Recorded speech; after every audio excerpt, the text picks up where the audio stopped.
nowhere, already inside the jungle, and Bubadov's gonna go down to the half dragon. Oh, Turtle gets hooked in! No, that is not what you wanted. Beautiful hit by especially. That's the Nexus turret. Cloud9 is gonna take the win. Complexity are a brand new LCS team. He goes for it, he got it! He gets it! Snoopy coming up huge with the Cosmic Smite. TSM is beautifully focusing on whoever they need.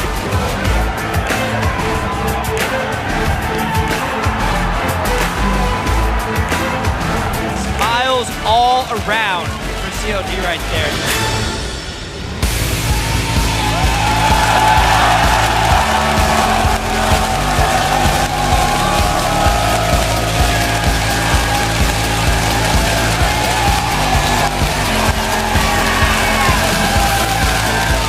Guten Tag and welcome to the third day of our Super Week rollout of the 2014 Summer Split. We're bringing you our live coverage of the North front of this energized audience from our broadcast home in Los Angeles, California. We've grouped up for a team engaged to start our final day of Super Week. Hello, I'm Rivington Bizen III, and I am joined by the brain trust of the NALCS broadcast team, Sam Kobe Hartman Kensler, Joshua Jet Leesman, and David Freak Turley. Gentlemen, good to be on the same desk together. Guys, we came into this split with big expectations, and so far, it is definitely game on. Let's start with LMQ, going off to a 3-0 start on the summer split. It's a pretty good share for first place for them. Yeah, LMQ has impressed a lot of people so far. Honestly, their toughest game was against COG, where they had a very close game. They made big plays when they needed to, but they were definitely behind in that game, and there are many opportunities for them to lose. I think they're going to come out of this week 4-0, which will make everyone think they're kind of top team in the NA, but I think they still have a lot of proving to do as they face tougher and tougher opponents. I think they definitely do, and speaking of facing tougher opponents, the fact that they came out of the challenger scene, they've actually looked better relatively than they did even back then. You kind of figure the scale of competition has gone up since joining the LCS, but Ackerman's dominating even more than before. The team as a whole, you mentioned that CLG game, the good shot calling, the good decision making there.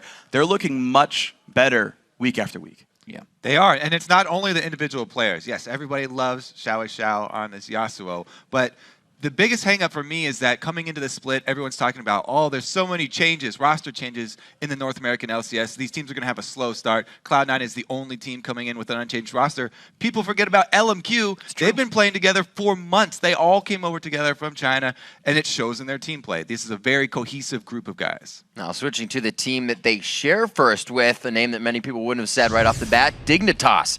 Already, their roster swaps have paid quick dividends to start off the split. What do you guys think? Yeah, the solo lanes, talk about solo lanes. I mean, they start out the laning phase very strong, this team. And they said that their problems towards the mid-game and late-game shot calling are easily fixed. And they already feel like they're fine and they've covered up those problems. However, shot calling in this meta has shifted so heavily towards planning and away from reactive shot calling coming from everyone. I mean, if you want to compete, especially on an international level, you can't afford to just rely on reactive shot calling anymore. SKT will kill off 3 minions of a bottom wave and then wait for 2 minutes until it crashes into your turret, at which point they already have 5 men on the other side of the map pressuring you. So you have to have a single person who's planning these attacks in the future and not just relying on reactive calling. Yeah, and honestly, a lot of Dig's holes got filled actually by the fact that they've got a really, really good top lane mid laner. I know some guys were saying online that the roster swaps wouldn't solve any of Dig's problems, but the fact is Crumbs has been amazing. He's been buying a ton of wards, even back in last split and splits before, and now that he's got winning lanes, those wards go into the enemy jungle instead of their own jungle trying to defend themselves, and this allows so many more plays for Dig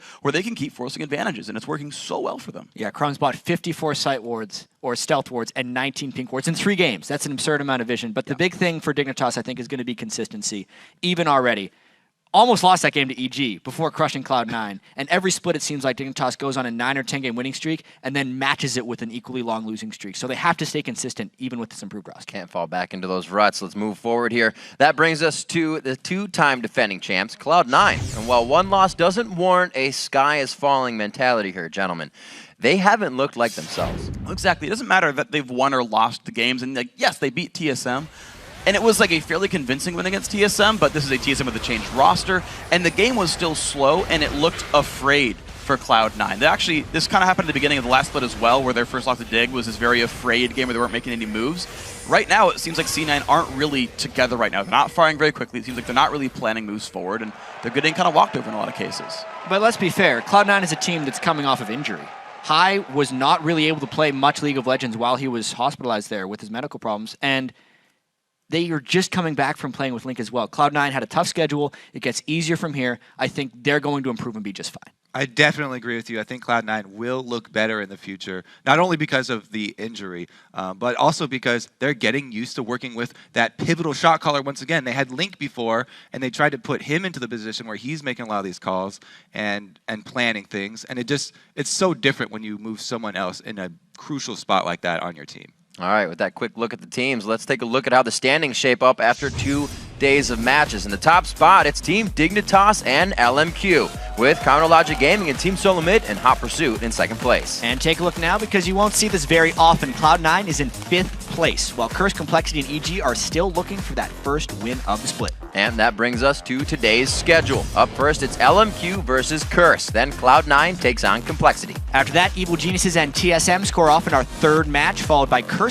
battling it out with Dignitas, and then CLG versus Cloud9 in our epic final match of Week 1. And now let's look back at the plays that you were calling out on Twitter with the hashtag LCS Big Plays. Yeah, our first tweet comes from Dignitas versus EG and highlights Snoopy's smite steal at Baron. At Sarachnos says that smite from Snoopy was incredible. Ward and instant dive for the steal. Here's your number 3.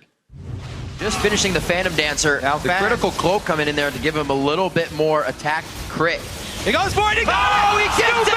Snoopy coming up huge with the Cosmic Smite. Cutie Pie's in the middle. He's going to be going down. Dignitas could have just solidified this one at Baron for themselves. This will at least be another turret coming in here for Evil Geniuses.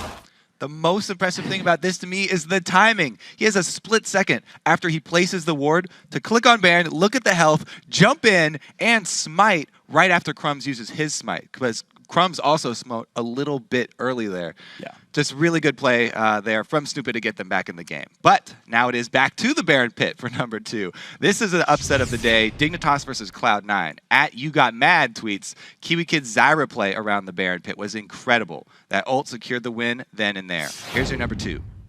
All right, well, the Dignitas Baron, the attempt is there. Twitch is still bottom lane. TF ulti pop to reveal everybody. Meteos does have flash. There's the ulti in. It stops the Meteos sleep. He can't get back out. Nice fight right there. The ulti from Kiwi Kid clutch, though. Yeah, the ulti from Kiwi Kid was clutch right there. I feel like you said that Deja before. vu. What? Yeah, I called it right during the game, guys. I got a hashtag LCS big calls. All right, our last one comes from TSM versus Curse, though. At KnowWhoLol tweets that silence on the Voyboy saved TSM the fight. No Yasuo ult on 3 members of TSM. GG Soraka. Bjergsen's your number 1. Yeah, this is some good poke and just push right now. The disengage from Voyboy TSM. goes in! Voyboy flashes! He goes straight into the fight! The Stranglethorn goes down, but they're already on the other side. Quas is getting big damage to him. can't but kill can Turtle! they make it? Turtle gets a few more shots. He throws down. No, the Hexdrinker comes on. Keeps himself alive as well for any extra damage of AP on the outside. And they keep going. Turtle finally going down to the end. Xpecial's going to get hit up. And somehow TSM bites the fight. Just when you think you have the upper hand. Remember to share on Twitter your favorite plays of the day using hashtag LCS Big Plays. We are at LOL Esports. Now, we want to get your thoughts on our Twitter question of the day, and we're going to go for the big picture. Who's going to win the 2014 Summer Split, and why? Write us at LOL Esports and use the hashtag LCS. We'll highlight a few of your answers later in the show. All right, we've got to take a quick break, but when we come back, we'll get the games going with our first match, LMQ versus Curse. Don't click away, lest you risk missing a single LCS big play.